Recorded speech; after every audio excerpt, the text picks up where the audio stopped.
Pernah nggak sih waktu buka Alkitab, pas sampai di kitab Tawarikh, Anda langsung skip aja? Kalau iya, tenang, Anda nggak sendirian kok. Tapi gimana kalau saya bilang, di balik semua daftar nama yang kelihatannya panjang itu, sebenarnya tersembunyi sebuah mahakarya tentang harapan? Yuk kita bongkar bareng-bareng. Oke, kita ngaku aja deh, 9 pasal pertama itu isinya silsilah semua, panjang banget. Dan setelah itu, ceritanya kok kayak mirip banget ya sama kitab Samuel dan Raja-Raja. Gampang banget kan buat kita mikir, duh, ngapain juga ya baca ini lagi?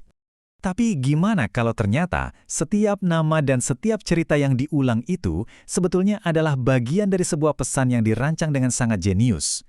Ini bukan sekedar buku sejarah loh, ini tuh semacam surat penyemangat yang luar biasa yang ditulis khusus untuk menyalakan kembali harapan di tengah keputusan asaan total. Nah, untuk benar-benar mengerti kejeniusan satu Tawarik, kita perlu mundur sedikit, melakukan perjalanan waktu. Kita harus coba merasakan apa yang dirasakan oleh para pembaca pertamanya. Coba bayangin ya, Anda baru aja pulang ke tanah air setelah puluhan tahun di pembuangan. Akhirnya pulang, tapi rumah yang Anda temukan adalah kota yang hancur lebur. Temboknya rata dengan tanah. Dan bait suci yang megah yang jadi pusat identitas rohani Anda sekarang cuma tumpukan puing. Kebayang nggak sih putus asanya kayak apa? Nah, di tengah puing-puing itulah muncul pertanyaan-pertanyaan yang dalam banget. Mereka itu rasanya kayak jadi yatim piatu rohani, kehilangan tanah air, kehilangan raja, kehilangan bait suci.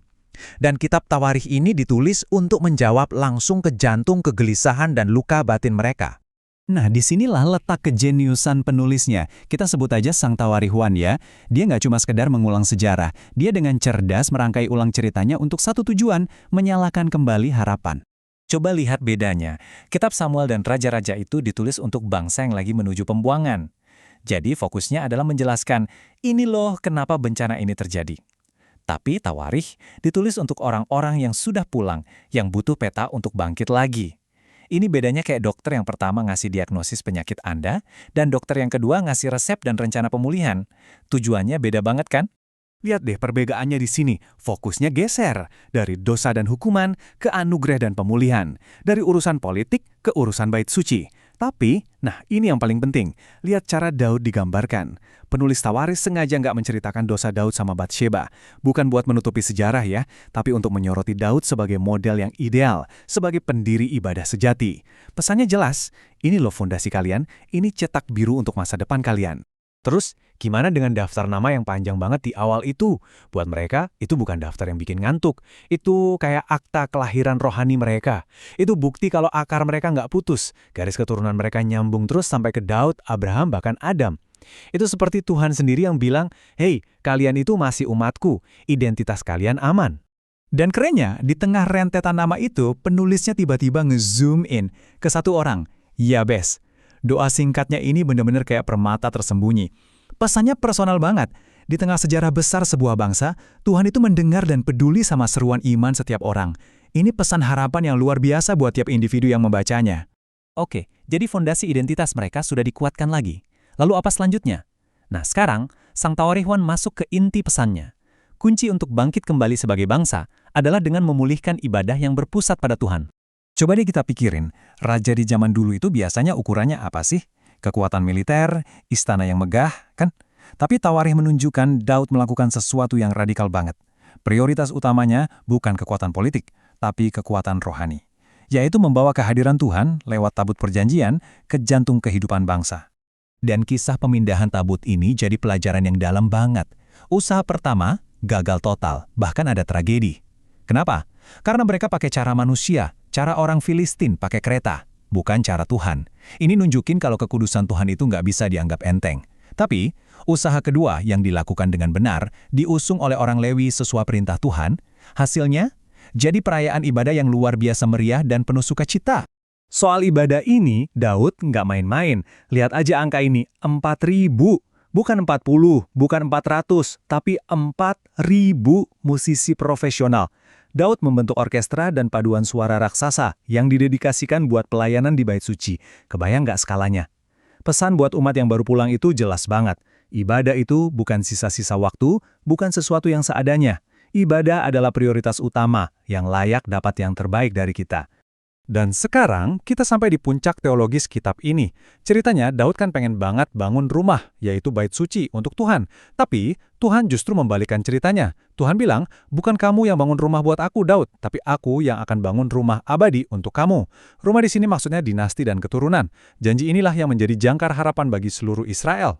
Janji ini punya dua level pengenapan. Jangka pendeknya, ya, Salomo, anak Daud, yang membangun bait suci fisik.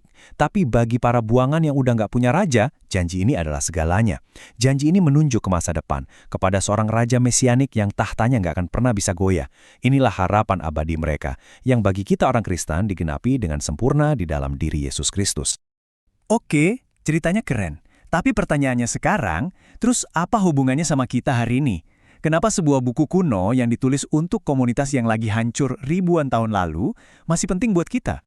Nah, ini cara kita menyambungkannya. Ada istilah teologi namanya tipologi. Kedengarannya rumit, tapi konsepnya sederhana kok. Anggap aja, semua tokoh dan peristiwa penting di satu tawarikh ini seperti bayangan.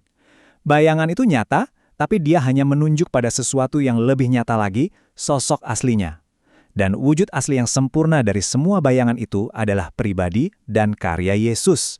Jadi, gambaran Daud sebagai raja yang ideal, itu bayangan dari Yesus, raja kita yang sempurna tanpa cacat. Fokus pada bait suci tempat hadirat Tuhan.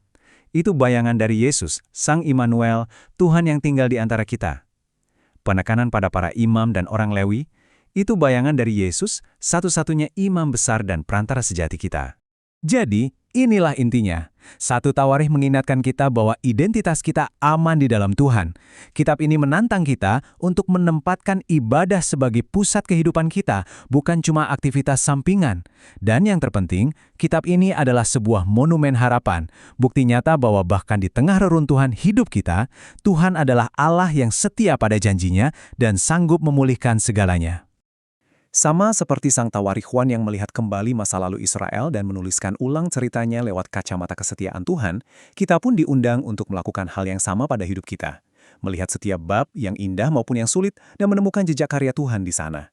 Jadi, pertanyaan untuk kita renungkan adalah, bagaimana kita akan menuliskan karya pemulihan Tuhan di dalam kitab tawarikh hidup kita masing-masing? Terima kasih telah menyimak.